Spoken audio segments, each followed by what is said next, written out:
Hi, welcome back to Cosmic and Body Horror. If you enjoy my content, please consider hitting the like button. It's the only way the YouTube algorithm notices me.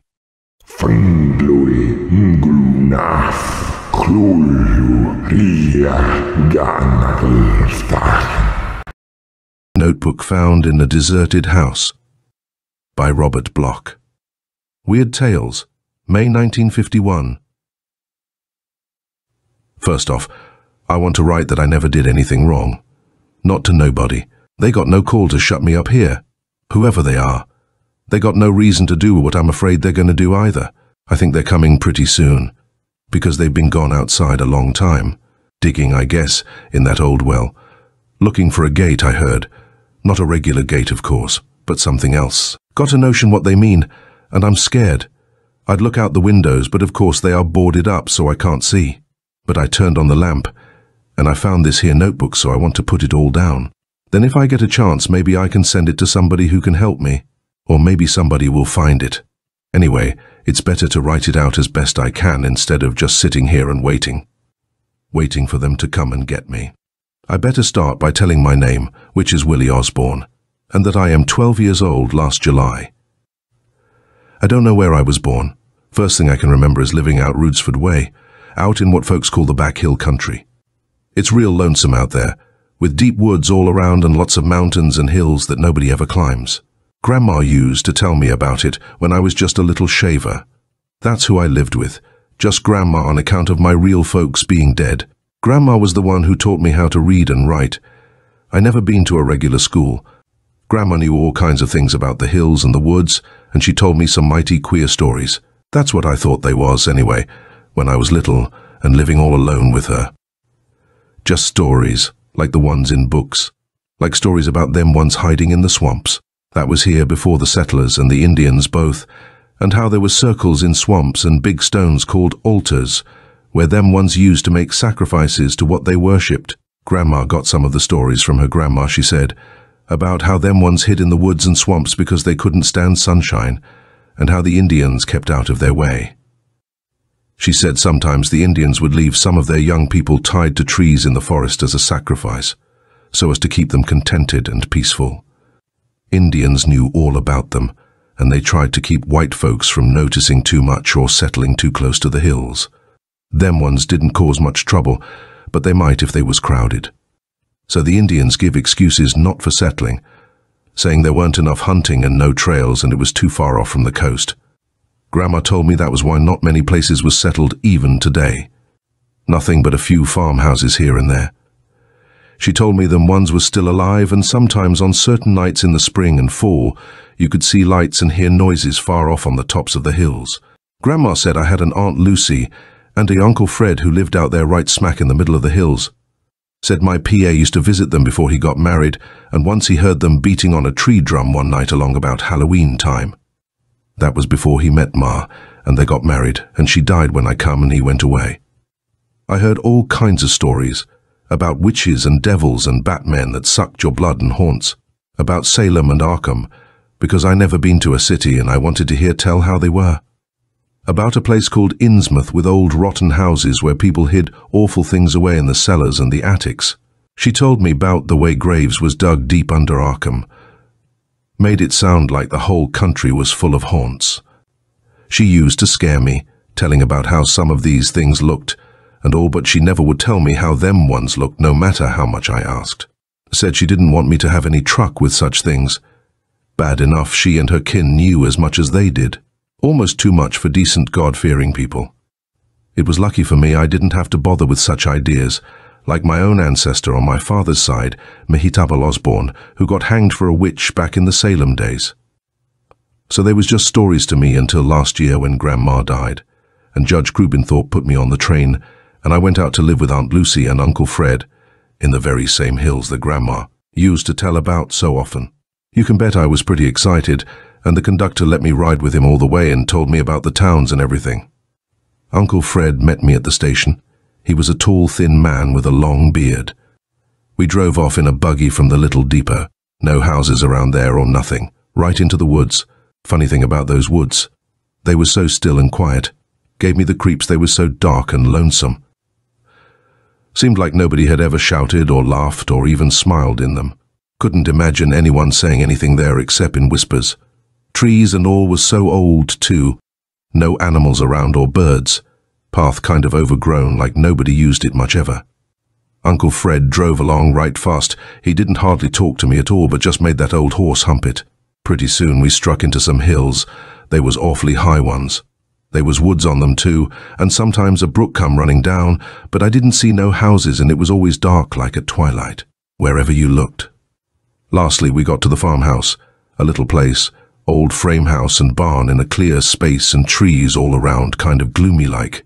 Aunt Lucy come out to meet us. She was a nice sort of little middle-aged lady who hugged me and took my stuff in back. But all this don't hold with what I'm supposed to write down here. It don't matter that all this last year I was living in the house here with them, eating off the stuff Uncle Fred farmed without ever going into town. No other farms around here for almost 4 miles and no school. So evenings Aunt Lucy would help me with my reading. I never played much. At first I was scared of going into the woods on account of what Grandma had told me. Besides, I could tell as Aunt Lucy and Uncle Fred was scared of something from the way they locked the doors at night and never went into the woods after dark, even in summer. But after a while, I got used to the idea of living in the woods, and they didn't seem so scary. I did chores for Uncle Fred, of course, but sometimes in afternoons when he was busy, I'd go off by myself, particular by the time it was fall. And that's how I heard one of the things. It was early October. I was in the glen right by the big boulder. Then the noise started. I got behind that rock fast. You see, like I say, there isn't any animals in the woods, nor people. Except perhaps old Cap Pritchett, the mailman who only comes through on Thursday afternoons. So when I heard a sound that wasn't Uncle Fred or Aunt Lucy calling to me, I knew I better hide. About that sound. It was far away at first, kind of a dropping noise. Sounded like the blood falling in little spurts on the bottom of the bucket when Uncle Fred hung up a butchered hog.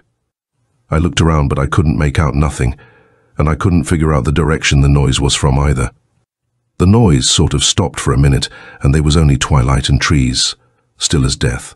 Then the noise started again, nearer and louder. Sounded like a lot of people running or walking all at once, moving this way. Twigs busting under feet and scrabbling in the bushes all mixed up in the noise. I scrunched down behind that boulder and kept real quiet. I can tell that whatever makes the noise, it's real close now, right in the glen. I want to look up, but dasn't, because the sound is so loud and mean. And also there is an awful smell like something that was dead and buried being uncovered again in the sun. All at once the noise stops again, and I can tell that whatever makes it is real close by. For a minute the woods are creepy still. Then comes the sound. It's a voice, and it's not a voice. That is, it doesn't sound like a voice, but more like a buzzing or croaking, deep and droning. But it has to be a voice because it is saying words. Not words I could understand, but words. Words that made me keep my head down, half afraid I might be seen and half afraid I might see something. I stayed there sweating and shaking. The smell was making me pretty sick, but that awful deep droning voice was worse, saying over and over something like, shub nigger athen ga ryla neb Shoggoth. I can't hope to spell it out the way it sounded, but I heard it enough times to remember. I was still listening when the smell got awful thick, and I guess I must have fainted because when I woke up, the voice was gone and it was getting quite dark. I ran all the way home that night, but not before I saw where the thing had stood when it talked, and it was a thing. No human being can leave tracks in the mud like goats' hoofs all green with slime that smell awful. Not 4 or 8, but a couple hundred. I didn't tell Aunt Lucy or Uncle Fred, but that night when I went to bed I had terrible dreams. I thought I was back in the glen, only this time I could see the thing. It was real tall and all inky black, without any particular shape except a lot of black ropes with ends like hoofs on it. I mean, it had a shape, but it kept changing, all bulgy and squirming into different sizes. There was a lot of mouths all over the thing, like puckered up leaves on branches. That's as close as I can come. The mouths was like leaves, and the whole thing was like a tree in the wind, a black tree with lots of branches trailing the ground, and a whole lot of roots ending in hoofs. And that green slime dribbling out of the mouths and down the legs was like sap. Next day I remembered to look in a book Aunt Lucy had downstairs. It was called a mythology. This book told about some people who lived over in England and France in the old days, and was called Druids. They worshipped trees, and thought they was alive. Maybe this thing was like what they worshipped, called a nature spirit. But these Druids lived across the ocean, so how could it be? I did a lot of thinking about it the next couple days, and you can bet I didn't go out to play in those woods again. At last I figured it out something like this. Maybe those Druids got chased out of the forests over in England and France, and some of them was smart enough to build boats and come across the ocean like old Leif Erikson is supposed to have. Then they could maybe settle in the woods back here and frighten away the Indians with their magic spells. They would know how to hide themselves away in the swamps and go right on with their heathen worshipping and call up these spirits out of the ground or wherever they come from. Indians used to believe that white gods come from out of the sea a long time ago. What if that was just another way of telling how the Druids got here? Some real civilized Indians down in Mexico or South America, Aztecs or Incas. I guess, said a white god come over in a boat and taught them all kinds of magic. Couldn't he have been a druid? That would explain Grandma's stories about them ones too. Those druids hiding in the swamps would be the ones who did the drumming and pounding and lit the fires on the hills. And they would be calling up them ones, the tree spirits or whatever, out of the earth. Then they would make sacrifices. Those druids always made sacrifices with blood, just like the old witches. And didn't Grandma tell about people who lived too near the hills disappearing and never being found again? We lived in a spot just exactly like that, and it was getting close to Halloween. That was the big time, Grandma always said. I began to wonder, how soon now? Got so scared I didn't go out of the house. Aunt Lucy made me take a tonic. Said I looked peaked. Guess I did. All I know is one afternoon when I heard a buggy coming through the woods I ran and hid under the bed. But it was only Cap Pritchett with the mail. Uncle Fred got it and come in all excited with a letter. Cousin Osborne was coming to stay with us. He was kin to Aunt Lucy, and he had a vacation and he wanted to stay a week. He'd get here on the same train I did, the only train they was passing through these parts, on noon, October 25th. For the next few days we was all so excited that I forgot all my crazy notions for a spell.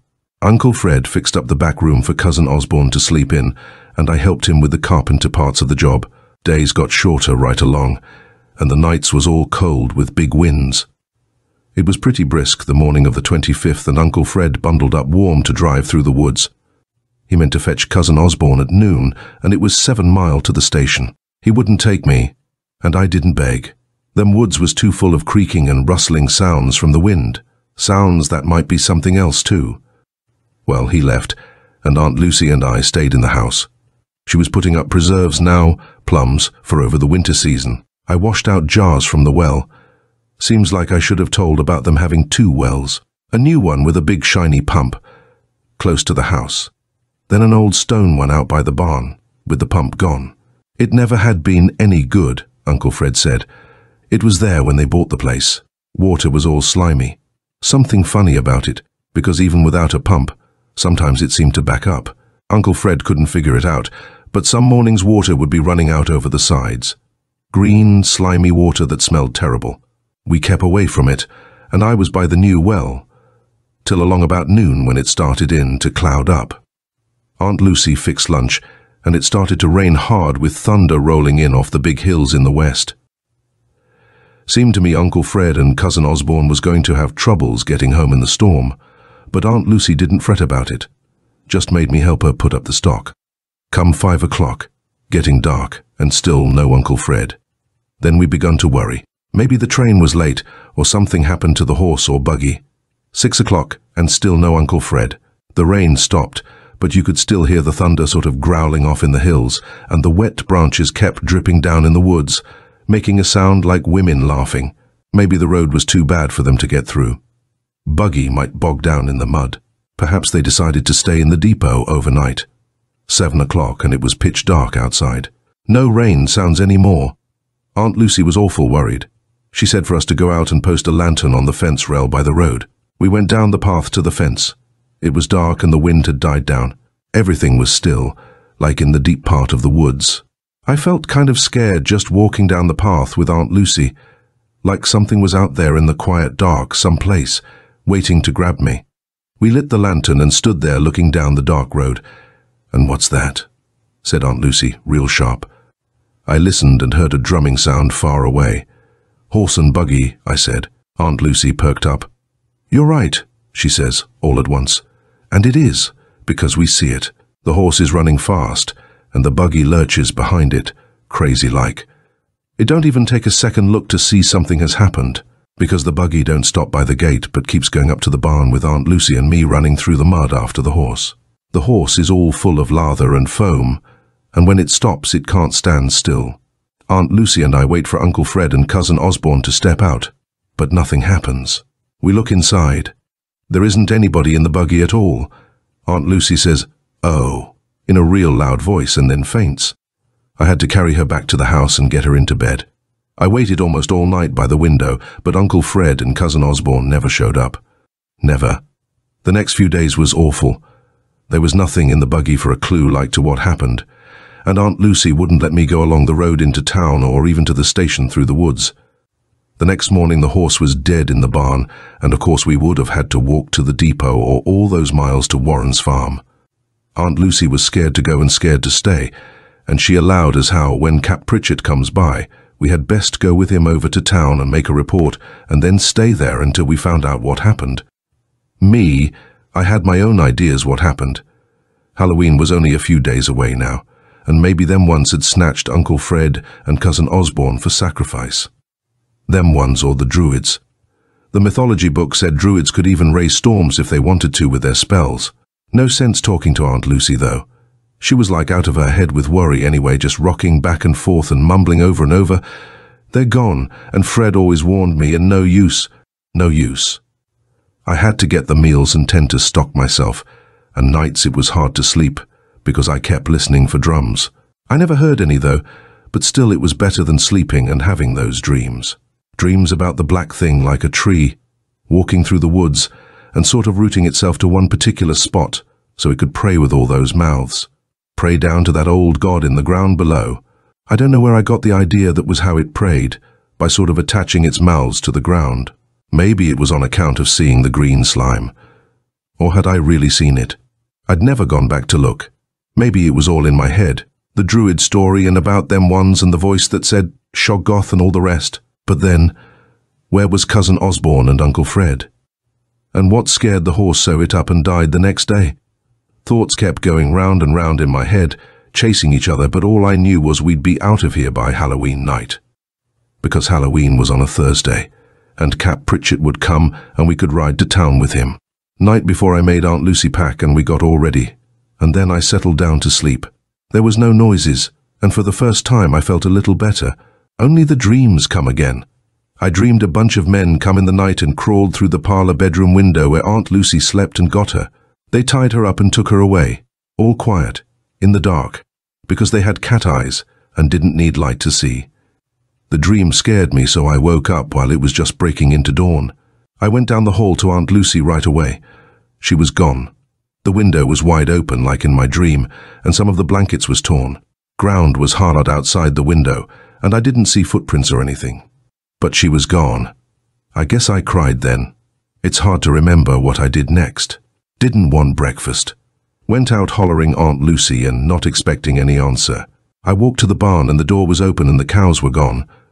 Saw one or two prints going out the yard and up the road, but I didn't think it was safe to follow them. Sometime later I went over to the well, and then I cried again because the water was all slimy green in the new one, just like the old. When I saw that I knew I was right.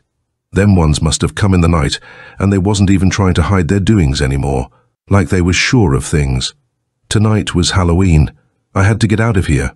If them ones was watching and waiting, I couldn't depend on Cap Pritchett showing up this afternoon. I'd have to chance it down the road, and I'd better start walking now, in the morning, while it was still light enough to make town. So I rummaged around and found a little money in Uncle Fred's drawer of the bureau and Cousin Osborne's letter with the address in Kingsport he wrote it from. That's where I'd have to go after I told folks in town what happened. I'd have some kin there. I wondered if they'd believe me in town when I told them about the way Uncle Fred had disappeared and Aunt Lucy, and about them stealing the cattle for a sacrifice, and about the green slime in the well where something had stopped to drink. I wondered if they would know about the drums and the lights on the hills tonight, and if they was going to get up a party and come back this evening to try and catch them ones, and what they meant to call up rumbling, out of the earth. I wondered if they knew what a Shoggoth was. Well, whether they did or not, I couldn't stay and find out for myself, so I packed up my satchel and got ready to leave. Must have been around noon and everything was still. I went to the door and stepped outside, not bothering to lock it behind me. Why should I, with nobody around for miles? Then I heard the noise down the road. Footsteps, somebody walking along the road just around the bend. I stood still for a minute, waiting to see, waiting to run. Then he come along. He was tall and thin, and looked something like Uncle Fred, only a lot younger and without a beard, and he was wearing a nice city kind of suit and a crush hat. He smiled when he saw me and come marching up like he knowed who I was. "Hello, Willie," he said. I didn't say nothing, I was so confused. "Don't you know me?" he said.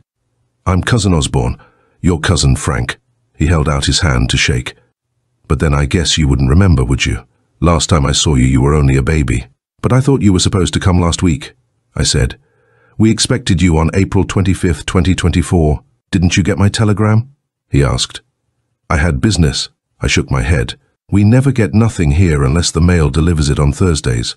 Maybe it's at the station." Cousin Osborne grinned. "You are pretty well off the beaten track at that. Nobody at the station this noon. I was hoping Fred would come along with the buggy, so I wouldn't have to walk, but no luck." "You walked all the way?" I asked. "That's right. And you come on the train?" Cousin Osborne nodded. "Then where's your suitcase?" "I left it at the depot," he told me. "Too far to fetch it along. I thought Fred would drive me back there in the buggy to pick it up." He noticed my luggage for the first time. "But wait a minute. Where are you going with a suitcase, son?" Well, there was nothing else for me to do but tell him everything that happened, so I said for him to come into the house and sit down and I'd explain. We went back in, and he fixed some coffee and I made a couple sandwiches and we ate, and then I told him about Uncle Fred going to the depot and not coming back, and about the horse, and then what happened to Aunt Lucy. I left out the part about me in the woods, of course, and I didn't even hint at them once. But I told him I was scared and figured on walking to town today before dark. Cousin Osborne, he listened to me, nodding and not saying much or interrupting. "Now you can see why we got to go right away," I said. "Whatever come after them will be coming after us, and I don't want to spend another night here." Cousin Osborne stood up. "You may be right, Willie," he said, "but don't let your imagination run away with you, son. Try to separate fact from fancy. Your aunt and uncle have disappeared. That's fact. But this other nonsense about things in the woods coming after you, that's fancy. Reminds me of all that silly talk I heard back home, in Arkham. And for some reason there seems to be more of it around this time of year, at Halloween. Why, when I left—" "Excuse me, Cousin Osborne," I said, "but don't you live in Kingsport?" "Why, to be sure," he told me. "But I did live in Arkham once, and I know the people around here. It's no wonder you were so frightened in the woods and got to imagining things.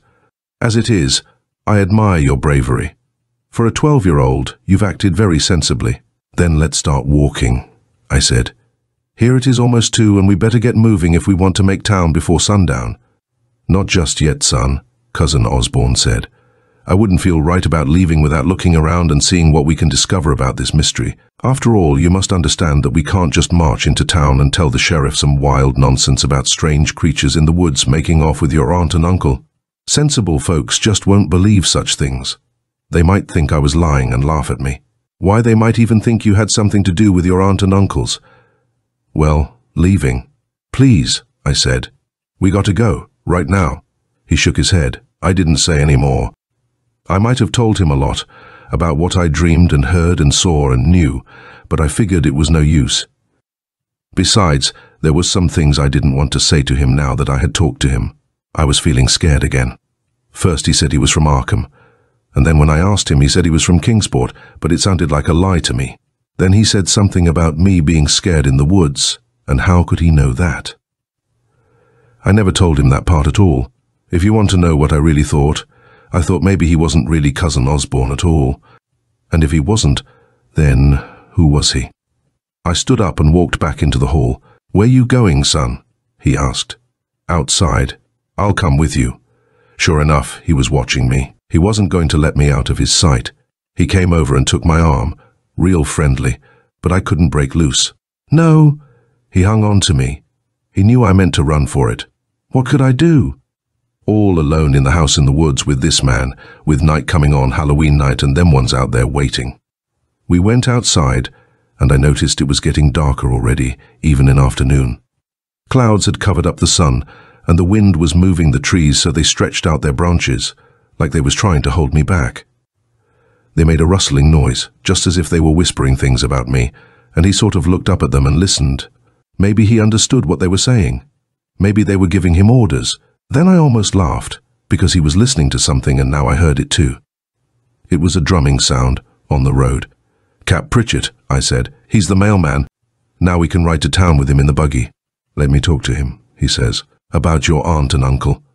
No sense in alarming him, and we don't want any scandal, do we? You just run along inside." "But Cousin Osborne," I said, "we got to tell the truth." "Of course, son, but this is a matter for adults. Now run along.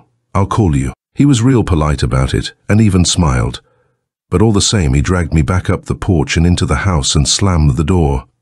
I stood there in the dark hall, and I could hear Cap Pritchett slow down and call out to him, and him going up to the buggy and talking, and then all I heard was a lot of mumbling, real low. I peeked out through a crack in the door and saw them. Cap Pritchett was talking to him friendly all right, and nothing was wrong, except that, in a minute or so, Cap Pritchett waved, and then he grabbed the reins, and the buggy started off again. Then I knew I'd have to do it, no matter what happened. I opened the door and ran out, suitcase and all, down the path and up the road after the buggy. Cousin Osborne, he tried to grab me when I went by, but I ducked around him and yelled, "Wait for me, Cap. I'm coming. Take me to town." Cap slowed down and stared back, real puzzled. "Willie," he says. "Why, I thought you was gone. He said you went away with Fred and Lucy." "Pay no attention," I said. "He didn't want me to go. Take me to town. I'll tell you what really happened." "Please, Cap, you got to take me." "Sure, I'll take you, Willie. Hop right up here." I hopped. Cousin Osborne come right up to the buggy. "Here now," he said real sharp. "You can't leave like this. I forbid it. You're in my custody." "Don't listen to him," I yelled. "Take me, Cap. Please."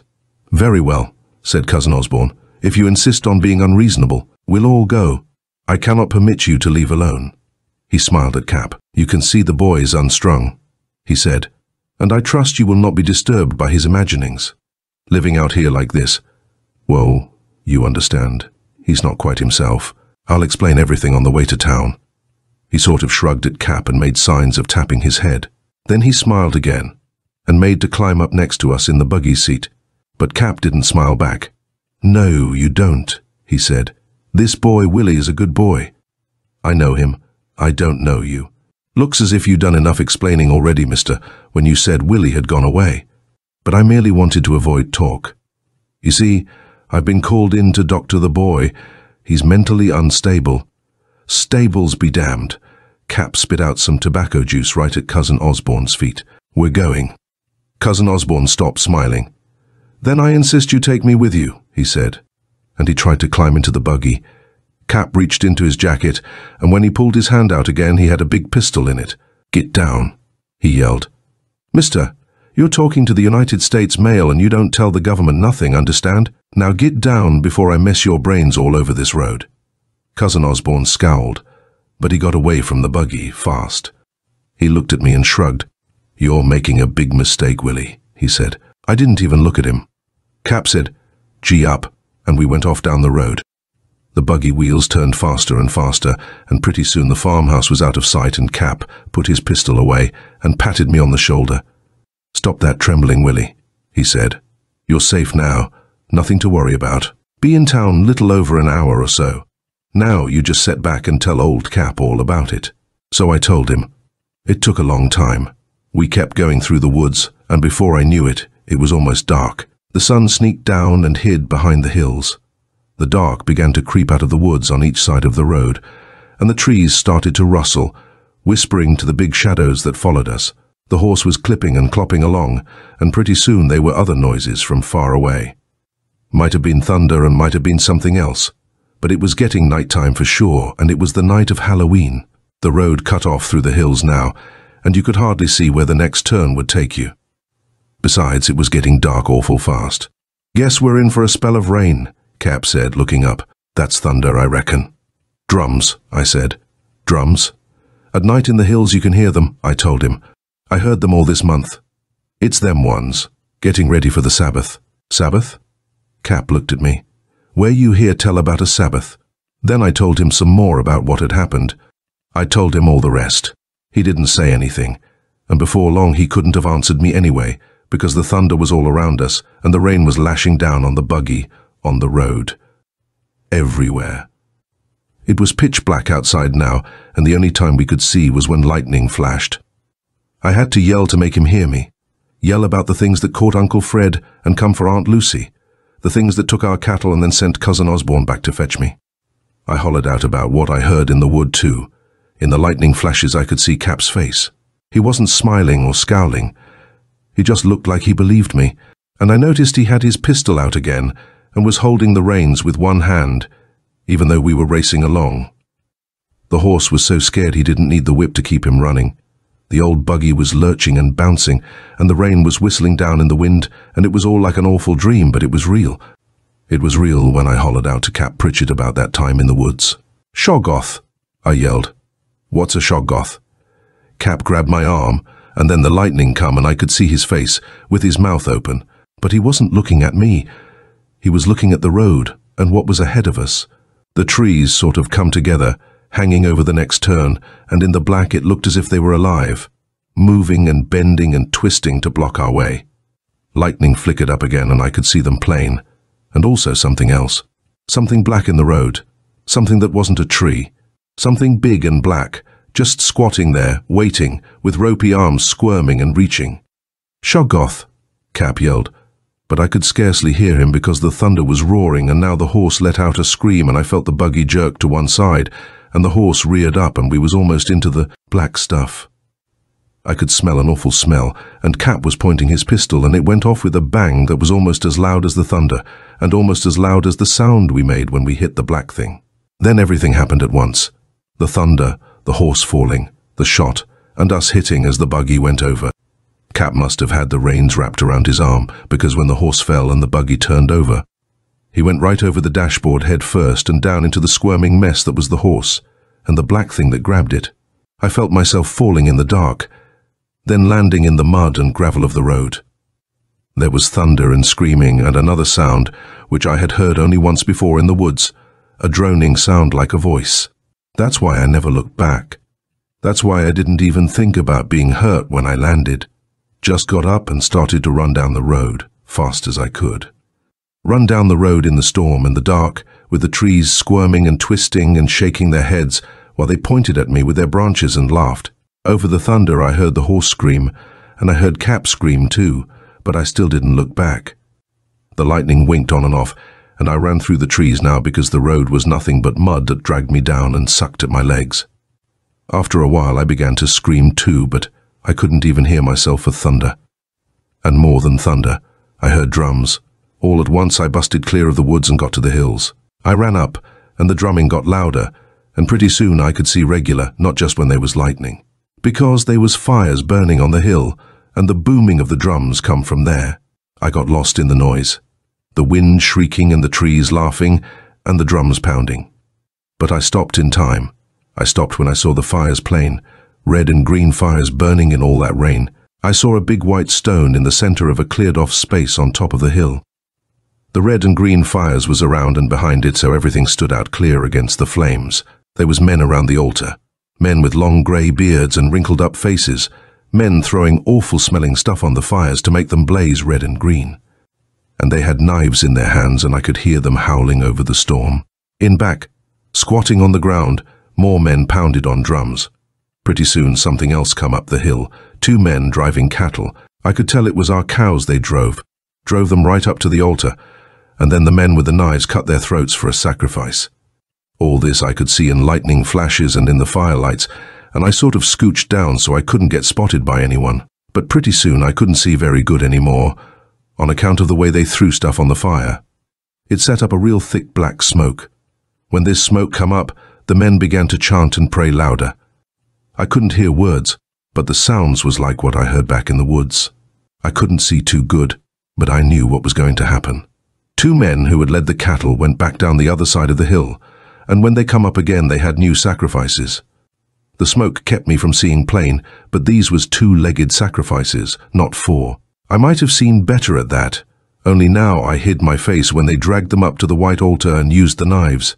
And the fire and smoke flared up and the drums boomed and they all chanted and called in a loud voice to something waiting over on the other side of the hill. The ground began to shake. It was storming. There was thunder and lightning and fire and smoke and chanting, and I was scared half out of my wits. But one thing I'll swear to, the ground began to shake. It shook and shivered and they called out to something, and in a minute something came. It came crawling up the hillside to the altar and the sacrifice, and it was the black thing of my dreams. That black, ropey, slimy jelly tree thing out of the woods. It crawled up, and it flowed up on its hoofs and mouths and snaky arms, and the men bowed and stood back, and then it got to the altar where there was something squirming on top, squirming and screaming. The black thing sort of bent over the altar, and then I heard droning sounds over the screaming as it come down. I only watched a minute, but while I watched the black thing began to swell and grow. That finished me. I didn't care anymore. I had to run. I got up and I run and run and run, screaming at the top of my lungs no matter who heard. I kept running and I kept screaming forever, through the woods and the storm, away from that hill and that altar, and then all at once I knew where I was and I was back here at the farmhouse. Yes, that's what I'd done. Run in a circle and come back. But I couldn't go any further. I couldn't stand the night and the storm, so I run inside here. At first, after I locked the door, I just lay right down on the floor, all tuckered out from running and crying. But in a little while I got up and hunted me some nails and a hammer and some of Uncle Fred's boards that wasn't split up into kindling. I nailed up the door first and then boarded up all the windows.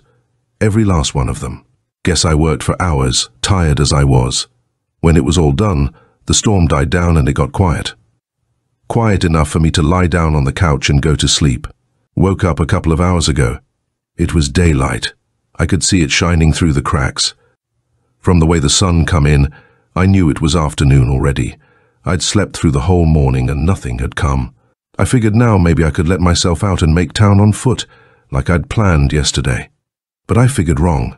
Before I got started taking out the nails, I heard him. It was Cousin Osborne, of course. The man who said he was Cousin Osborne, I mean. He come into the yard calling Willie, but I didn't answer. Then he tried the door and then the windows. I could hear him pounding and cussing. That was bad. But then he began mumbling, and that was worse, because it meant he wasn't out there alone. I sneaked to look through the crack, but he already went around to the back of the house, so I didn't see him or who was with him. Guess that's just as well, because if I'm right, I wouldn't want to see. Hearing's bad enough. Hearing that deep croaking, and then him talking, and then that croaking again. Smelling that awful smell, like the green slime from the woods and around the well. The well. They went over to the well in back, and I heard Cousin Osborne say something about, wait until dark. We can use the well if you find the gate. Look for the gate. I know what that means now. The well must be a sort of entrance to the underground place. That's where those druid men live. And the black thing. They're out in back now looking. I've been writing for quite a spell and already the afternoon is going. Peeking through the cracks I can see it's getting dark again. That's when they'll come for me. When it's dark. They'll break down the doors or the windows and come and take me. They'll take me down, into the well, into the black places where the Shoggoths are. There must be a whole world down under the hills, a world where they hide and wait to come out for more sacrifices, more blood. They don't want any humans around, except for sacrifices. I saw what the black thing did on the altar. I know what's going to happen to me. Maybe they'll miss the real Cousin Osborne back home and send somebody to find out what become of him. Maybe folks in town will miss Cap Pritchett and go on a search. Maybe they'll come here and find me, but if they don't come soon it will be too late. That's why I wrote this. It's true, cross my heart, every word of it. And if anyone finds this notebook where I hide it, come and look down the well, the old well, out in back. Remember what I told about them once. Block up the well and clean out them swamps. No sense looking for me, if I'm not here. I wish I wasn't so scared. I'm not even scared so much for myself, but for other folks. The ones who might come after and live around here and have the same thing happen. Or worse, you just got to believe me. Go to the woods if you don't. Go to the hill where they had the sacrifice. Maybe the stains are gone and the rain washed the footprints away. Maybe they got rid of the traces of the fire, but the altar stone must be there, and if it is, you'll know the truth. There should be some big round spots on that stone, round spots about 2 feet wide. I didn't tell about that. At the last, I did look back. I looked back at the big black thing that was a Shoggoth. I looked back as it kept swelling and growing. I guess I told about how it could change shape and how big it got. But you can't hardly imagine how big or what shape, and I still dasn't tell. All I say is look. Look and you'll see what's hiding under the earth in these hills, waiting to creep out and feast and kill some more. Wait. They're coming now. Getting twilight and I can hear footsteps. And other sounds. Voices. And other sounds. They're banging on the door. And sure enough, they must have a tree or a plank to use for battering it down. The whole place is shaking. I can hear Cousin Osborne yelling. And that droning. The smell is awful. I'm getting sick, and in a minute, look at the altar. Then you'll understand what I'm trying to tell. Look at the big round marks, 2 feet wide, on each side. That's where the big black thing grabbed hold. Look for the marks, and you'll know what I saw, what I'm afraid of, what's waiting to grab you unless you shut it up forever under the earth. Black marks 2 feet wide, but they aren't just marks. What they really are is fingerprints. The door is busting. End of notebook found in a deserted house by Robert Bloch. This is the end of the story. Tell us what you think in the comment section. Please subscribe and ring the notification bell so you'll be the first to know when we release new content. If you want to support us, consider joining our channel membership. You will get instant early access to more than 100 stories before their release. This is the only way to support our channel.